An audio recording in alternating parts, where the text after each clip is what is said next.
harassment. Meanwhile, Terran infantry weapons level 1 about to finish, and Zerg flyer attacks going up for these mutalisks. That's quite a good upgrade to get with your mutas. When you think about it, would you rather have, say, 6 or 7 mutas with the +1? No, let's say 6 mutas with the +1, or 5 mutas without the +1. It costs just as much as making one more muta, so if you're ever going to get more than a couple, definitely worth it to get those. And now Haypro goes back to just powering drones really hard. 8 drones being popped out right now, as well as 4 mutalisks just to use up some of that gas. 2 gas going up at this gold base. Another gold base actually going up. If we look at the production facilities, 2 more barracks coming down for SjoW. He does have 3 bases up now. He's going to be able to support much more. Turrets coming up just in time for those mutalisk harass. Another command center being built somewhere. Here we go, another command center. Probably going to float it to this. Oh, he doesn't have 3 up. What am I talking about? He has 2. He's about to have 3 though. Baneling's Nest coming up as we see for Haypro. A little bit of harassment here with these mutas. Probably not going to be able to do much. These Marines are standing by just in case that happens. 6 more mutas being made currently though. Everybody's pretty much just macroing up. This Hellion does come over here, not being microed very well at all. The Queen is able to take it out. Not sure how many kills he had, but it doesn't look like it was too many. Maybe 1 or 2, just from that mineral patch right there. So some good saturation here at this gold base. Queen there, Queen here, Queen here. They're going to be able to pump out a ton of larvae. And we did see that armory go down, so SjoW is going to be able to get, he's getting armor 1 right now, but he's going to be able to get +2, and we see Thors coming out to help deal with these mutas. Thors are so good, so good against mutas, especially when they're really clumped up. You really have to magic box them for them to be halfway decent. Meanwhile, at our Baneling's Nest, we do see centrifugal hooks coming down. So on this creep, the Banelings are going to be so much quicker. They're going to be able to catch up to infantry a lot quicker and just be able to do their damage. So they can't be kited all day long. And we do see 13 Banelings being morphed in right now. This infantry armor is about 1/3 of the way done. Planetary Fortress being morphed in right here. He doesn't feel safe enough to make it into a, what do they call? Orbital Command. There we go. Orbital Command. He just wants to be safe and get that planetary. Meanwhile, drop coming in for SjoW right now, but these mutas are going to be able to pick it off, and these roaches coming in to save the day. Another drop coming in down here, though. I don't know if... Yeah, he does see it. LiquidHaypro does see it. And he's going to be able to clean that up very nicely. And there is a push at the front, and he pulls back, actually. Probably could have dealt some damage right there. Those Banelings weren't completely morphed in. But just so many Banelings right here. Oh, 23 Banelings right now, and more being morphed in. 20 more being morphed in. Siege Tech isn't actually done. There's a bunch of Siege Tanks, but no Siege Tech yet. Maybe that's why he pulled back. Realizing that he didn't have Siege Tech. That is crucial, absolutely crucial, when you're dealing with this sort of composition of basically Zerg, Baneling, Muta. There's a couple of roaches thrown in there, just left over from those original roaches. But one thing that he did do is take out these creep tumors. So that creep spread, starting back up by Haypro, but it's really crucial, especially when you have Banelings trying to kill infantry. You really want them to be able to get in there and get their damage done. So we see Terran infantry weapons level 2 going down, as well as Zerg flyer attacks 2 going down, and 60 Zerglings were just in production a second ago. You don't see that very often, but that is so many Zerglings. Probably quite a few of them are going to be morphed into Banelings. Muta's coming in doing some great harass, forcing this very slow army to pull all the way back. Look at that, those units just getting so crowded in because that Thor is massive. Another command center being thrown down.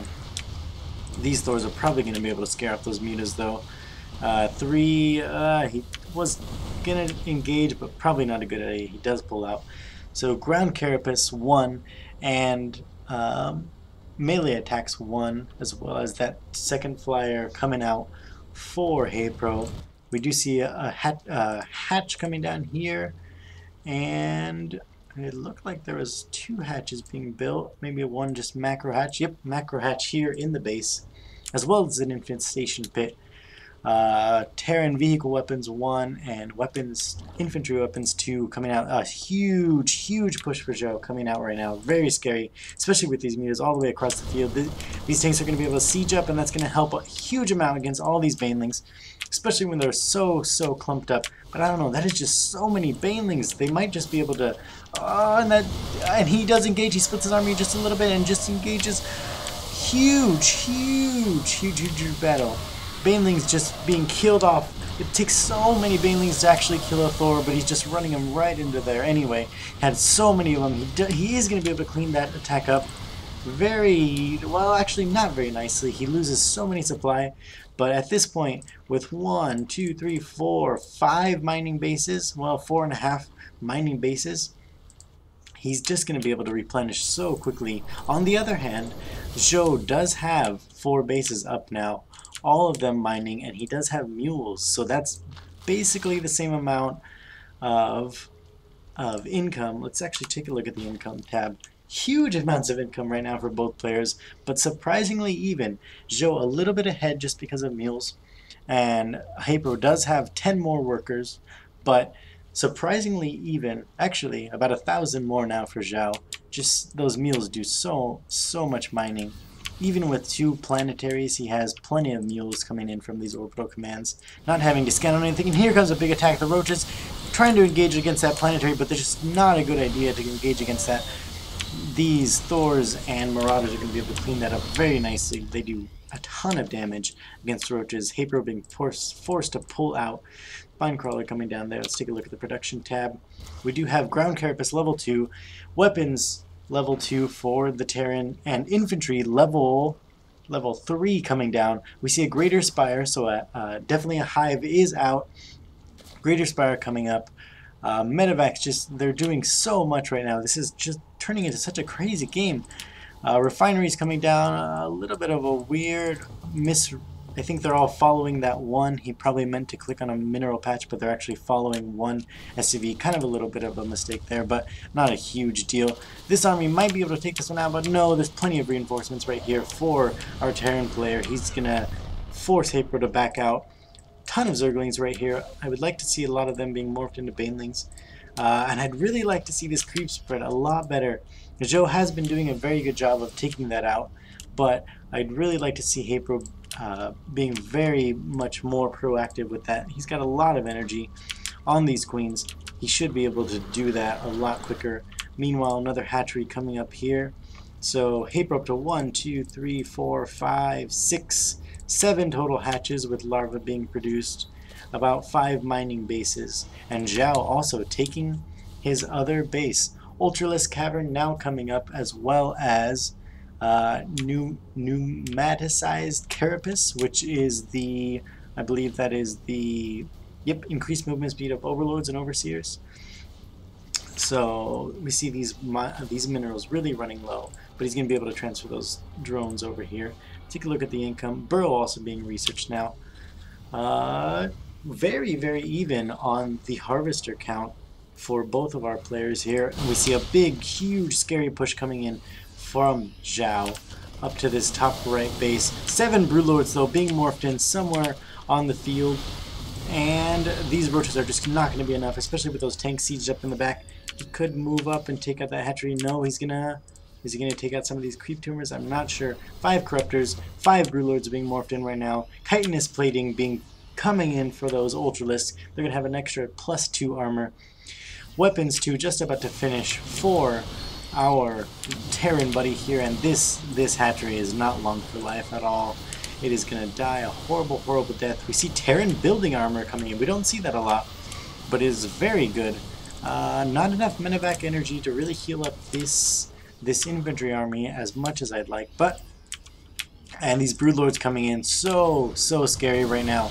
Not a lot of anything to deal with these. Siege tanks actually doing a ton of damage to their own units, and now a bunch of Zerglings, a bunch of Banelings coming in. These Vikings are coming in from the left though, and they're going to be able to clean up these Broodlords so quickly. They do so much damage to these Broodlords, and Haypro has no anti-air. Oh, here comes some Mutalisks, but I don't even know if that's enough. I don't even know if that's enough. Trying to engage on this planetary, and a couple of Banelings getting in. Huge hits on all those SCVs. So much damage. And we see Ground Carapace level 3 coming in. More Vikings streaming in to take out. Is he going to get at this? I don't think he's going to have enough to take out this planetary fortress right now. It's just not enough. More Corruptors coming in, trying to deal with those Vikings, trying to deal with those medevacs, but he's going to have to back up as he has no ground army to reinforce that. A huge Morphin of Banelings coming in, as well as a bunch of Infestors. 5 Ultralisks on their way with that ground level 3 and that huge attack. And let's see what the attack is currently. And +2 attack, those Ultralisks are going to be doing so much damage that they're going to live for so long.